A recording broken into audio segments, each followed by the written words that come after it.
పల్నాడు జిల్లాలో వైసీపీ జెండా పట్టిన కార్యకర్తపైకి ఎవరైనా వస్తే ఊరుకునే వ్యక్తి అనిల్ కుమార్ యాదవ్ కాదు అని గుర్తుంచుకొని ఖచ్చితంగా మూల్యం చెల్లించుకోక తప్పదు.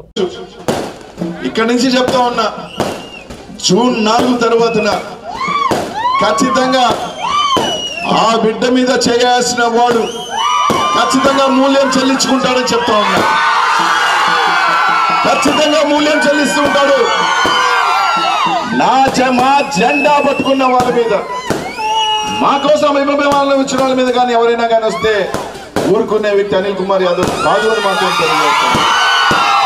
కాబట్టి ఇక్కడున్న గ్రామంలో అందరినీ అడుగుతా ఉన్నానన్న, ఈరోజు ఈ ప్రాంతం నుంచి పదే పదే జీవి ఆంజనేయులు గారు ఒక మాట మాట్లాడుతూ ఉన్నాడు. ఇంకెవరూ లేరా బీసీ అభ్యర్థి, అనిల్ కుమార్ యాదవ్ తప్ప అని మాట్లాడుతూ ఉన్నాడు.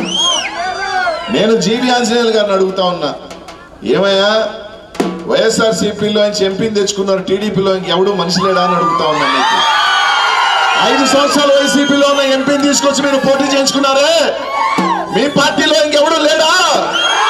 అనిల్ కుమార్ యాదవ్ మాత్రం పక్కన నుంచి వస్తే మాత్రం బీసీ లేరని అడుగుతావా? ఇదే బీసీకి టికెట్ ఇస్తాను అని జగన్మోహన్ రెడ్డి గారు అంటే కాదు కూడదు అనే పార్టీ మారిన వ్యక్తికి మాత్రం బీసీలు ఓట్లు వేయాలంట, కానీ ఒక బీసీ అభ్యర్థికి మాత్రం ఓట్లు వేయకూడదు అని మాట్లాడుతున్నాం. ఎంతవరకు కరెక్ట్ అని అడుగుతా ఉన్నా.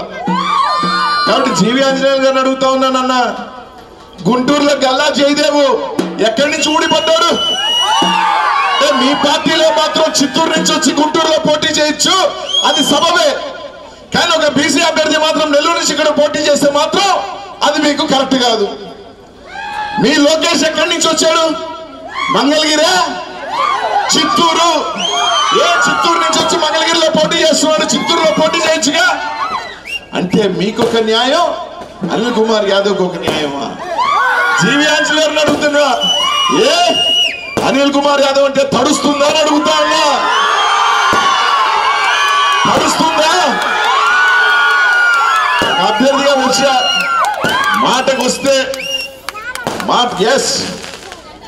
కొన్ని దగ్గరలో నా సామాజిక వర్గమే ఒక గ్రామంలో మొత్తం ఉన్నప్పుడు వాళ్ళే కొన్ని కారణాల వల్ల ఏ కారణాల వల్ల తెలియదు అక్కడక్కడ గొడవలు జరుగుతా ఉన్నమాట వాస్తవమే. నేను పల్నాడుకు వచ్చి కేవలం 2 నెలలు అయింది. ఈ 2 నెలల్లో ఎక్కడైనా ఒక గ్రామంలో 8 మందిలో 1000 మందిలో యాదవులు ఉంటే వాళ్ళు కొట్టుకుంటే అనిల్ కుమార్ యాదవ్ వచ్చిన తర్వాత గొడవలు జరుగుతున్నాయంటే కొట్టుకుంటున్నారని మాట్లాడతావా నువ్వు?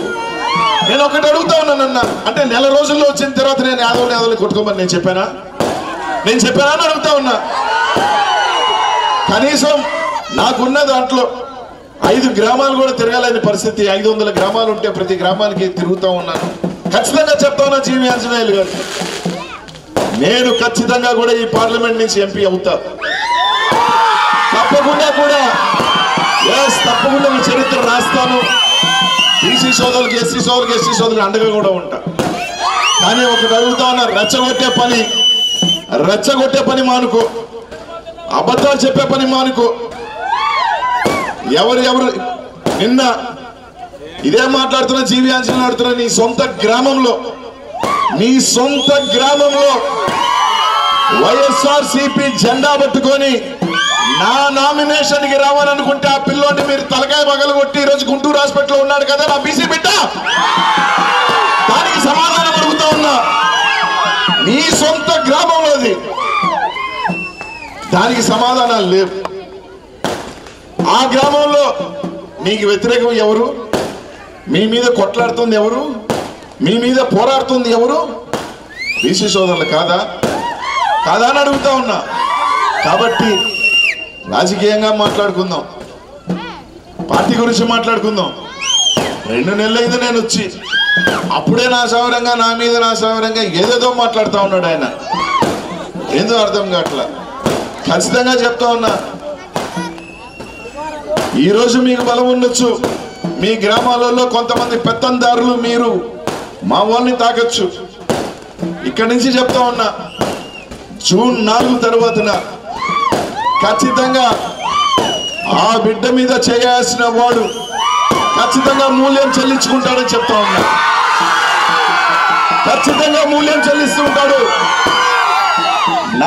మా జెండా పట్టుకున్న వాళ్ళ మీద, మా కోసం అభిమానాలు ఇచ్చిన వాళ్ళ మీద కానీ ఎవరైనా కానీ వస్తే ఊరుకునే వ్యక్తి అనిల్ కుమార్ యాదవ్ కాదు అని మాత్రం తెలియజేస్తాను. కాబట్టి ఇప్పుడున్న గ్రామంలో అందరినీ అడుగుతా ఉన్నానన్నా,